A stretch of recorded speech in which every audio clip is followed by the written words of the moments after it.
असल हम जो ग़िज़ा के तौर पे खाते और पीते हैं, वो हज़म होने में कितना देर लगाती हैं? एक सेहतमंद इंसान का मैदा इन चीज़ों को हज़म करने में कितना टाइम लगाता है, आज इस पे बात करेंगे। मुख्तसर सी वीडियो है, इसको ज़रूर देखें।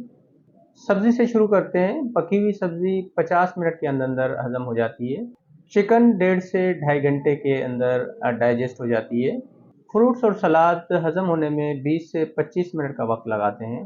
फ़िश 1 से 1.5 घंटे में हज़म हो जाती है।